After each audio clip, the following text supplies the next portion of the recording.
So what's up mga paps, no? Good morning. So ngayong araw na to ay araw na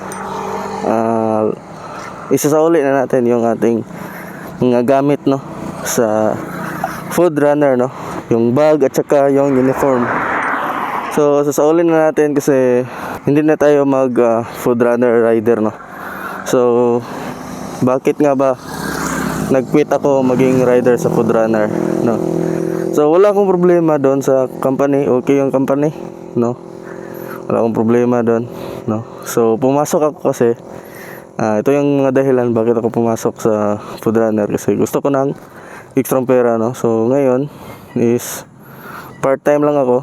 So kahit saan po, kapag mag-rider ka, mag-delivery rider, kailangan mo talaga maglaan ng malaking oras, no, or mahabang oras para kumita ka dito sa pagiging delivery, no, delivery rider, no. So kahit saan, no, kailangan mo talaga maglaan ng mahabang oras. Ako kasi part-time lang, no, so hindi ko mahanap yung sideline, no, or yung extra dito, kasi yung extra pera, no, hindi ko makuha, no, kasi ganyan talaga, lalo na pang umaga ako. Medyo mahina kapag umaga, no, wala masyadong order, kaya ayun, nag-resign ako or nagpaalam na po ako kagabi na hindi na ako mag-delivery rider dito sa food runner kasi kailangan ko ng malaking pera, no, and yun po yung pangangailangan natin ngayon, no, kaya nga naghahanap tayo ng sideline para kumita, no. So wala akong problema doon sa food runner. Okay naman, okay yung takbo ng sistema nila.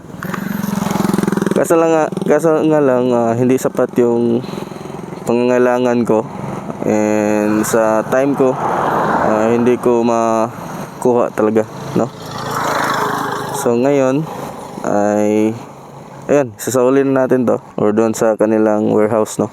So maraming salamat po sa pagtanggap sa akin, lalo na kay Boss Ace at saka kay Ma'am Donna, no, and sa mga kasamahan ko diyan sa food runner, no, mga rider natin diyan.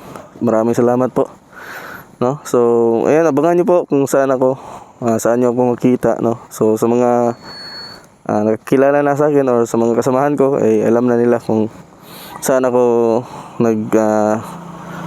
pumasok as delivery rider, no. So delivery rider pa rin tayo, pero iba lang company, no. So yan lang, update lang tayo next vlog, no, kung saan ako nag-delivery rider. Okay, so yan lang po, and ayan, pupunta na tayo doon sa warehouse at isaulin natin tong mga gamit, no. So yung dala natin is yung uniforme, isang sleeve at saka t-shirt at saka tube mask, no. So yun lang. Ayan, punta na tayo doon sa warehouse. Let's go.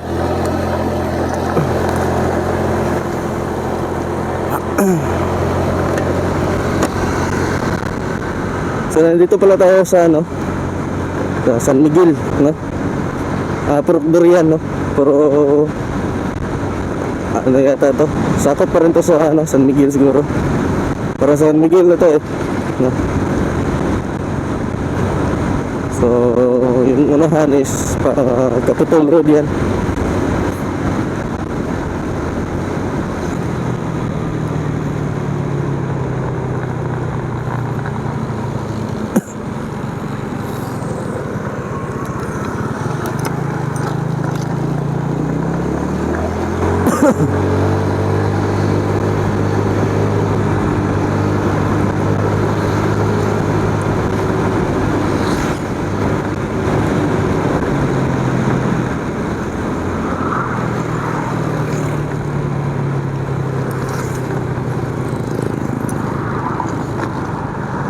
So dito lang to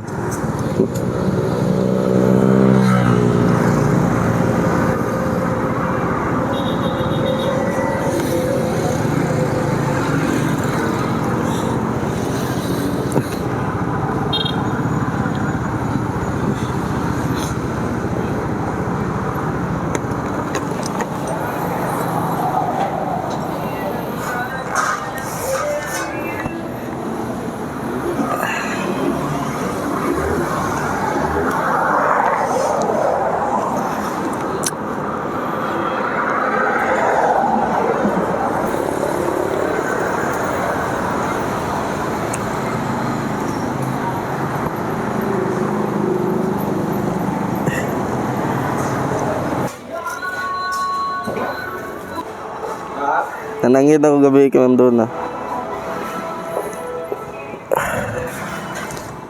So yun, nasa uli na natin mga boss, mga paps.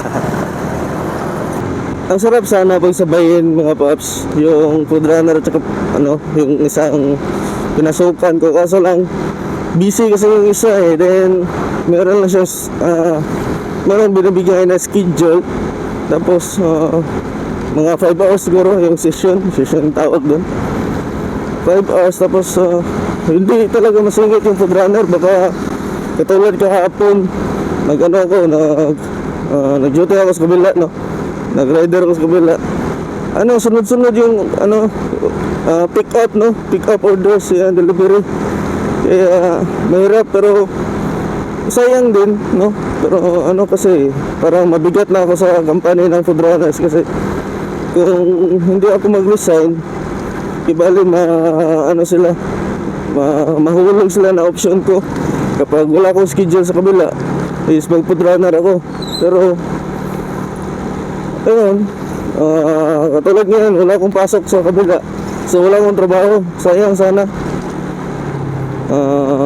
Nahihiya na kasi ako palaging mag-please sa kanila na ganito, ganyan, no? Parang hindi maganda kasi kapag ganun yung sitwasyon ko, no? Parang option lang kasi sila, no? And mahirap talaga yung ganong yung setup, no? Mahirap yung ganong setup. Kaya yun, napag-isipan ko na mag-resign na lang para wala nang masabi yung iba, no? Baka masabi nila na pabor-pabor, no? May favoritism. So ginawa ko, nag-resign na lang ako, nagpaalam ako kagabi para ayun, wala nang aberya, no? Wala na tayong mga tao, no? Walang mag-alala kung saan na tayo, no? So yun, maganda sana pag dalawang company. Kaso nga lang, yun, hirapan tayo dun. Sige lang, at least meron tayong rest day, no? Mahirap din sa part ko kasi bugbog na tayo sa trabaho, no? Part time tayo sa umaga, then full time tayo sa gabi. Mahirap. Kaya at least lang muna tayo sa isang company, no? Magantay lang tayo sa schedule natin kung kailan tayo pwedeng makapag-deliver, no? Meron kasing schedule yan. So meron sana kaninang umaga, no? O madaling araw, 3 AM hanggang 8 AM. So hindi ko makayanan na gumising ng maaga. And siguro hindi ko pa na experience yung pang madaling araw na schedule. So baka pag mag-delivery ako ng ganyang session is walang kita ba. So hindi ko pa nasubukan, pero kung wala akong choice next time, susubukan natin mag-delivery, no? Subukan natin yung pang tawag dyan, pang madaling araw na session, no? Kasi ngayon wala eh. So lang tayo ngayon, paayos muna tong ating motor kasi walang headlight, no? So mahirapan tayo pag gabi, wala tayong ilaw. So papayos ko lang to, mag-change oil din ako. So yun lang sa ngayon siguro mga paps, no? Update tayo sa next video kung anong gaganapan natin ngayong araw. So wala muna tayong delivery vlog, no? Okay, so yun lang, maraming salamat sa patuloy na suporta mga kapaps, no? And sa mga taga Tagum City dyan, shout out, and maraming salamat talaga sa mga suportahan ninyo. Right, so hanggang dito na lang, and maraming salamat sa panonood. Right.